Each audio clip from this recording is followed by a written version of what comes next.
नमस्कार दोस्तों। आज मैं आपके सामने एक नए टॉपिक के साथ प्रेजेंट हुई हूँ जिसका नाम है कॉन्स्टिट्यूशन। क्या आप जानते हैं कॉन्स्टिट्यूशन क्या है? चलिए मैं आपको पहले एक डेफिनेशन दूंगी कि कॉन्स्टिट्यूशन क्या है, फिर मैं आपको उसको एक्सप्लेन करूँगी कि कॉन्स्टिट्यूशन क्या है। चलिए, constitution is a parent law of the land और basic law according to which a politically organized society or a nation state is governed।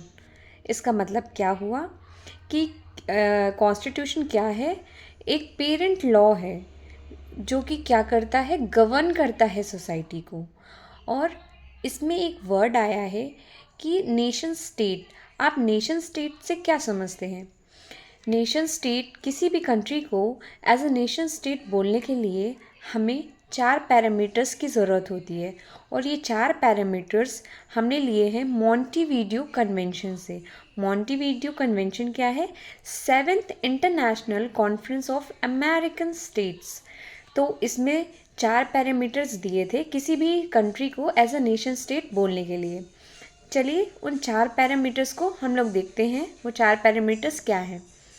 कोई भी कंट्री को अगर नेशन स्टेट बोलना है तो पहला पैरामीटर है कि उसके पास एक परमानेंट पॉपुलेशन होनी चाहिए। दूसरा, उसके पास एक डिफाइंड टेरिटरी होनी चाहिए। तीसरा, उसके पास एक ऑर्गेनाइज्ड गवर्नमेंट होनी चाहिए। चौथा, एक इंडिपेंडेंट, एक्सटर्नली इंडिपेंडेंट होनी चाहिए। वो सॉवरेन कंट्री होनी चाहिए, किसी पर भी उसका कंट्रोल नहीं होना चाहिए, आउटर कंट्रोल। तो हमने कौन कौन से 4 पैरामीटर्स डिस्कस किए हैं कि एक नंबर 1 पैरामीटर है आपका परमानेंट पॉपुलेशन होनी चाहिए। सेकेंडली, आपका एक डिफाइंड टेरिटरी होनी चाहिए। थर्डली, एक ऑर्गेनाइज्ड गवर्नमेंट होनी चाहिए। फोर्थ, एक वो इंडिपेंडेंट होनी चाहिए एक्सटर्नल कंट्रोल से।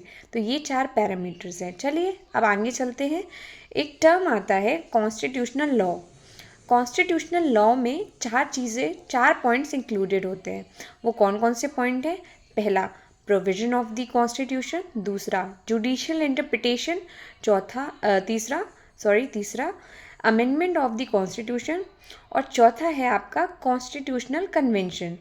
इसमें आप जुडिशियल इंटरप्रिटेशन से क्या समझते हैं? जो जजमेंट्स होती हैं कोर्ट की, जो सुप्रीम कोर्ट है, हाई कोर्ट है, उनकी जो जजमेंट आती हैं किसी भी केस में, उसको हम बोलते हैं जुडिशियल इंटरप्रिटेशन, जो कि वो कॉन्स्टिट्यूशन के ऊपर देते हैं।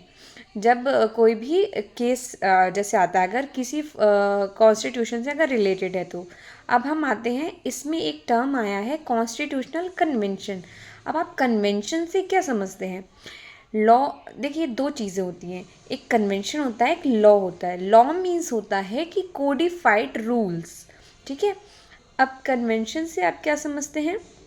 कन्वेंशन एक कस्टम होता है, वो अनरिटन लॉ होता है। फॉर एग्ज़ाम्पल, जैसे जब पार्लियामेंट सेशन में होता है तो प्राइम मिनिस्टर को किसी भी फॉरेन विजिट में नहीं होना चाहिए, वो उसको सेशन में प्रेजेंट होना चाहिए, मतलब कि पार्लियामेंट में प्रेजेंट होना चाहिए। तो ये एक कन्वेंशन है, ठीक है। अब आगे चलते हैं हम लोग कि significance of the constitution. Next चीज़ है सिग्निफिकेंस ऑफ द कॉन्स्टिट्यूशन। आप कॉन्स्टिट्यूशन हमारे लिए क्यों इम्पॉर्टेंट है? किसी भी कंट्री के लिए जहाँ पे कॉन्स्टिट्यूशन है क्यों इम्पॉर्टेंट है? तो पहला चीज़ है कि हाँ, इसलिए इम्पॉर्टेंट है किसी भी डेमोक्रेसी में, क्योंकि वो 3 इंस्टीट्यूशन की रिक्वायरमेंट होती है हमें किसी भी डेमोक्रेसी को चलाने के लिए। वो 3 इंस्टीट्यूशन क्या हैं आपके? Legislator, executive and judiciary. तो लेजिस्लेचर का काम क्या होता है? लॉ मेकिंग बॉडी होती है वो। और एग्जीक्यूटिव क्या होता है? इम्प्लीमेंटिंग बॉडी होती है। और जुडिशरी क्या होती है? आपकी चेक्स एंड बैलेंसेस रखती है इन दोनों पे। चलिए अब हम इनके 3 पॉइंट्स देखेंगे कि क्यों इम्पोर्टेंट होता है हमारे लिए constitution. First, it gives us a constitutional framework of the executive, judiciary and legislative. इसके क्या देता है? इंस्टीट्यूशनल फ्रेमवर्क देता है इन तीनों का। दूसरा, the rules and the norms governing relationship between 3 की इंस्टीट्यूशन ऑफ गवर्नेंस। इन तीनों के बीच में कैसा रिलेशन रहेगा? इन तीनों को बताने के लिए हमें कॉन्स्टिट्यूशन की ज़रूरत होती है। और तीसरा, norm governing relationship between institutional framework and citizens के बीच में और इन तीन इंस्टीट्यूशन के बीच में कैसा रिलेशन रहेगा, ये सब कॉन्स्टिट्यूशन से ही पता चलता है हमें। चलिए अब देखते हैं कॉन्स्टिट्यूशन हमारे लिए क्या है। कॉन्स्टिट्यूशन हमारे लिए है एक इंडियन आइडेंटिटी है। इसमें हमारे आइडियल्स, एस्पिरेशंस और कॉन्फ्लिक्ट्स हैं। कॉन्फ्लिक्ट्स, आप सोच रहे होंगे कॉन्फ्लिक्ट्स कैसे, तो इसका एक एग्जांपल देती हूँ। जैसे आर्टिकल 15 ऑफ द कॉन्स्टिट्यूशन है, जो कि बोलता है कि डिस्क्रिमिनेशन नहीं करना है, न जेंडर, न कास्ट, न रिलीजन, न सेक्स के बेसिस पे। लेकिन हमने वहाँ पे डिस्क्रिमिनेशन किया है। जब आप सब क्लॉजेस देखेंगे आर्टिकल 15 और 16, जो रिजर्वेशन पॉलिसी है, उसमें एक स्पेशल प्रोविज़न प्रोवाइड किया गया है फॉर माइनॉरिटीज़। ठीक है। और कॉन्स्टिट्यूशन जैसे और हम एक और पॉइंट यहाँ पे बताना चाहेंगे कि जैसे किसी के लिए एक बर्थ सर्टिफिकेट होता है, वैसे ही कॉन्स्टिट्यूशन होता है एक नेशन के लिए। चलिए आज का वीडियो मैं यहीं पे समाप्त करती हूँ। नेक्स्ट वीडियो में मैं आपसे बात करूँगी कि कॉन्स्टिट्यूशनलिज्म क्या होते हैं, फिर हम उसके पॉइंट्स देखेंगे कि किसने दिया था और उसमें क्या क्या चीज़ें हैं।